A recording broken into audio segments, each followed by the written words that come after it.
Imagine waking up in a quiet college town, only to learn 4 young students were brutally stabbed in their own home while their friends slept nearby.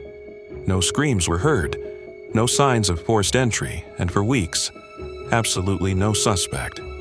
This is the story that shocked America, the Idaho student murders. A crime so senseless, so chilling, that even investigators called it a real-life horror movie.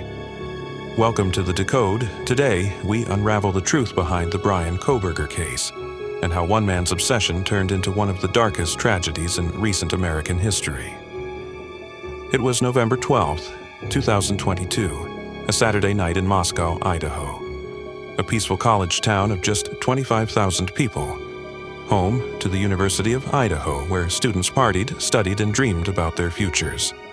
Among them were 4 friends: Kaylee Goncalves, 21, bright, adventurous, and about to graduate; Madison Mogan, 21, her best friend since 6th grade; Zana Kernadel, 20, known for her energy and kindness; Ethan Chapin, 20, Zana's boyfriend, a freshman full of life. They lived at 1122 King Road, a 3-story house near campus, a home that would soon become a national headline. That night, Kaylee and Madison went out to a bar called the Corner Club. Around the same time, Zana and Ethan were at a fraternity party nearby. Everything seemed normal. They laughed, took pictures, ordered late-night food, nothing unusual. But just hours later, all 4 would be dead. Between 4 a.m. and 4:25 a.m., someone entered their home and stabbed them repeatedly with a large knife, a fixed-blade combat knife, as investigators later discovered. 2 roommates sleeping on the lower floor survived. One of them woke up during the attack. She saw a tall man dressed in black, wearing a mask, quietly leaving through the sliding door. She froze, then locked herself in her room. Hours later, around noon, police received a 911 call. 911 location of your emergency. Something is happening. Something's happening in our house. We don't know what. What is the address of the emergency? 1122. The scene inside was horrifying. Blood everywhere, victims in their beds, and no murder weapon left behind. The town went silent. Fear spread. Was a serial killer loose? Was it random or personal? Detectives collected over 19,000 tips, interviewed hundreds, and reviewed hours of surveillance footage. But for weeks, nothing. Then, one small clue changed everything. On a surveillance camera near the crime scene, investigators spotted a white Hyundai Elantra speeding away around 4 a.m. A nationwide search began for that car, and then DNA. A small DNA sample was found on a knife sheath left on one of the beds. When compared to public genealogy databases, the profile led investigators to one man, Bryan Kohberger. His car matched. His phone records placed him near the house multiple times before the murders. On December 30th, 2022, police arrested him at his parents' home in Pennsylvania. The case that had terrorized Idaho for 47 days was finally cracked. Bryan Christopher Kohberger, 28 years old, a criminology PhD student at Washington State University, just 10 miles from the crime scene. Friends described him as intense, socially awkward, and obsessed with the criminal mind. Online, he once posted surveys asking ex-convicts how they felt while committing their crimes. Investigators later discovered that Kohberger had stalked the victims before the murders.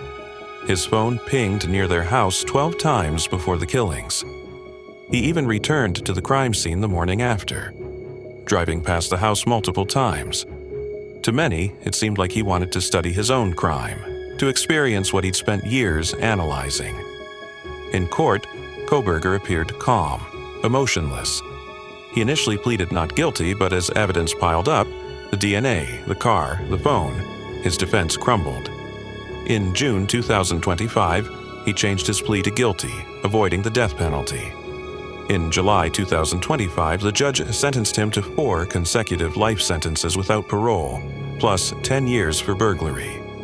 Families of the victims filled the courtroom. Kaylee's father said, We finally got justice, but nothing can bring our kids back. Even now, questions remain. Why did Bryan Kohberger do it? What drove a criminology student, a man who studied killers, to become one? Some believe Bryan Kohberger didn't kill for revenge or money. He killed to feel power. He had spent years studying how killers think, their habits, emotions, mistakes. But he wasn't satisfied just reading about them. He wanted to live it. Former classmates said he became obsessed with what makes murderers successful. He wanted control, dominance, the feeling of being smarter than everyone else. To him, the murders weren't random. They were an experiment, a test to see if he could commit the perfect crime. He picked the victims carefully, young, social, confident students, everything he wasn't. In the end, his obsession with understanding killers turned him into one. The house at 1122 King Road has since been demolished, but the town of Moscow will never forget that night. Seriously, what's happening in America these days? How can someone take innocent lives just to feel what it's like to kill? It's the same darkness we saw in the Tristan Bailey case, another young life lost, just because a teenager wanted to know what it felt like to end one. Different names, different towns, but the same twisted hunger for control. And it makes you wonder, how many more are out there, watching, waiting, curious about the feeling of murder?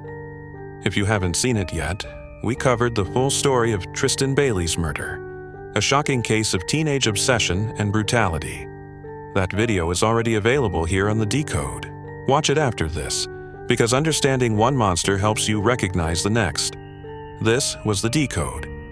If you found this story shocking, hit subscribe, because in our next episode, we're uncovering another mystery the world still can't explain. See you in the next video. Good night.